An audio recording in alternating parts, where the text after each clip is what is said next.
These games are ranked by PlayScore, a standard rating that averages gamer and critic reviews. Opening our list of the 10 worst Wii U games so far is Rodea the Sky Soldier.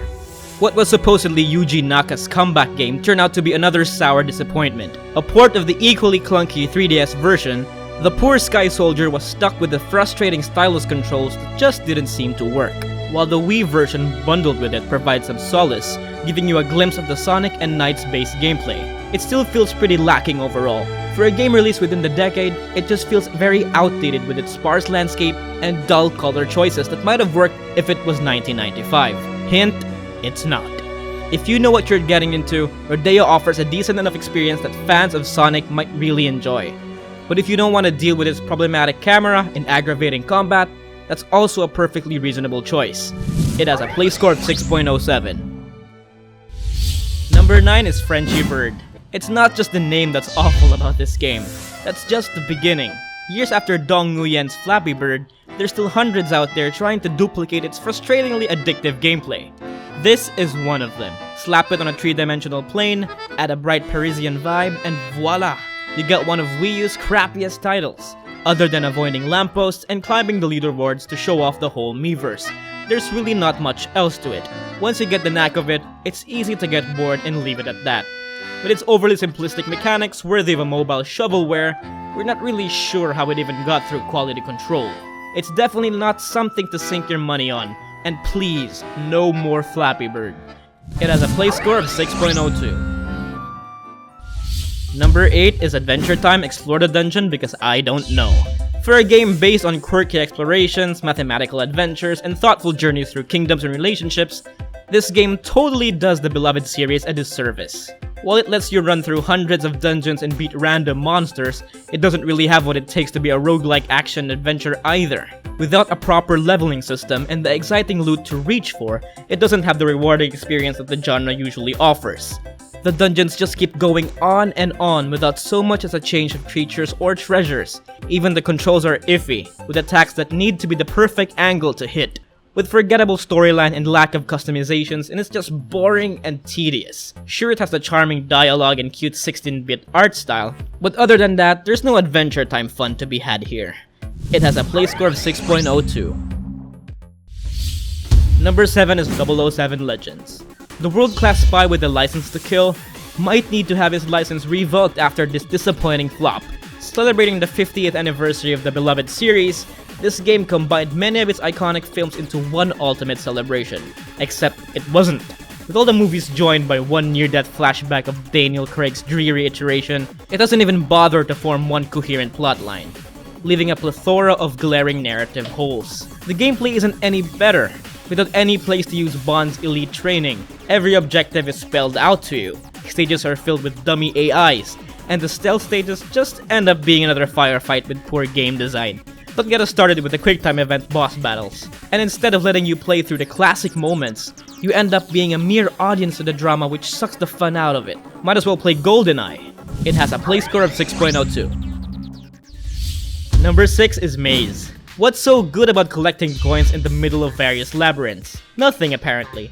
While it's definitely better than their other title, it misses the mark of plenty other things. For a game that lets you take in all of its supposed beauty in first-person mode, their landscapes are a sight for sore eyes. It's reminiscent of Microsoft 3D's Maze screensaver, except that was actually pretty mind-blowing for its age. Some levels are so bad they actually cause motion sickness. Yup, it literally makes you sick. Also, you're gonna need the steady hand of a surgeon if you want to get through each of its levels. For an overall shitty experience, it requires a ridiculous amount of precision that it's hardly even playable. Sure, it's an upgrade from the letter, but it's no better. It has a play score of 5.80. Number 5 is Animal Crossing Amiibo Festival. On paper, Amiibo Festival is a game for kids. It has the necessary formula of an adorable party board game. However, its problem stems deeper than its simple mechanics. It's plagued with an issue of pacing. The game is so slow, it makes every achievement feel like a chore. Despite its fun cast of characters, it's a snooze fest at most. Nintendo's use of the Amiibo figures aren't very useful either. Compared to most of Nintendo's Amiibo integrated games, it's not as rewarding. The game's minigames are slightly fun, but the replay value remains uninteresting. All in all, Amiibo Festival is the weakest of the Animal Crossing games, making it a shallow experience. It's not every day you see a disappointing Nintendo game. It receives a play score of 5.59. Number 4 is The Walking Dead Survival Instinct. It's finally time to see the backstories of our favorite Dixon brothers. It's good seeing Norman Reedus and Michael Rooker reprise their roles in a Walking Dead game. But who would have thought it would suck this bad? It's never a guaranteed success when developers are trying to make a video game adaptation of a popular live-action series. It's infected with the same problems that most of these games have. Terrible gameplay, silly narrative, and missions that feel brain-dead than the walkers. It's packed with fillers after fillers, making you feel sad for the Dixon brothers. It's such a shame that it didn't deliver much, unlike most Walking Dead games. It has a play score of 5.53. Number 3 is Fast and Furious Showdown. There's nothing more painful than watching a video game adaptation of an explosive blockbuster fail. The Fast and Furious movies were known for its frenetic and adrenaline-pumping action. With the game that was released on 2013, it's obviously a cash grab for the movie's tie-in. Packed with the most boring of missions, right around the streets of Rio de Janeiro with the game's unbearable shooting and driving mechanic. It's silly and it ruins the overall experience of being on the wheel. Aside from that, it's filled with persistent bugs, making it a terrible game to play. No words are needed to explain this game any further. Avoid it like the plague. Paul Walker didn't die for this. It has a play score of 5.24. Number 2 is Sonic Boom: Rise of Lyric. Sonic, a lightning-fast hedgehog that's well known for its high-speed action. Take that away, then you're taking an essential aspect of the series. This is what the people behind Sonic Boom failed to realize. Generic story aside, they take a new pace in the Rise of Lyric. A slower pace where Sonic doesn't even bother to run anymore. While each of the characters has their own lame abilities, there's little use for them when you can end any battle by mashing random buttons. There's really no need to play the game. It doesn't play well with its collection of annoying glitches. Sonic has weird tapes on his shoes, there's a bizarre maximum ring limit, and Knuckles is probably on steroids. Let's just hope Sonic Forces doesn't end up like this. It has a play score of 5.20. Here are the runners-up before we reveal the number 1. 11 is Funky Barn, It's Farming. Although it's widely known for its cheerful appearance, the obvious cheap attempt to create a Wii U version of Farmville is somewhat underwhelming. There's nothing new about this game and it doesn't last long. It has a play score of 6.24. Number 12 is Rockin' Racing Off-Road. It looks like Ivan Ironman Stewart's Super Off-Road, but it's not. It's a cheap ripoff that's plagued with AI issues and questionable physics. It has a play score of 6.40. Number 13 is Devil's Third, or better yet, a Devil's Turd. It receives a play score of 6.50. Number 14 is Tank Tank Tank. It's an explosive game of tank and tank action. Feel the clank of heavy metal and survive through the game's abnormal controls. It has a play score of 6.51. 15 is Mighty Number 9. With so much support on its Kickstarter campaign, the final output to the most anticipated indie platformer during its time was a letdown. The game suffers from simplistic controls, forgettable story, and an unremarkable spiritual successor to Keiji Inafune's Mega Man. It receives a play score of 6.57.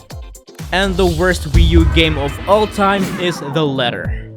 The mastermind behind the maze made his game development debut with the infamous The Letter. This lender ripoff is priced at $2 on the shops, and for that price, it's not even a bargain. You're gonna want your money back, and some more for the damages.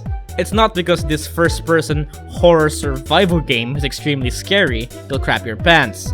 Hell, you won't even crap your pants laughing. It's just a miserable attempt at a game that hardly even counts as one. It lets you go in search of various objects to solve the mystery of your father's disappearance, or something like that. But then it has 5 different locations that you can't even interact with. Other than the things it tells you to find, it's like a scavenger hunt that rewards with a punch in the face. Everything about this game is just disturbingly offensive. Don't touch it, ever. It receives a play score of 4.30.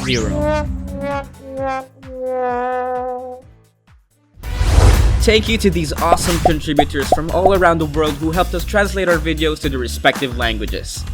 If you want to take part in the growth of our What to Play community, please translate your favorite What to Play videos to your language. Simply click that More button below and select Add Translations.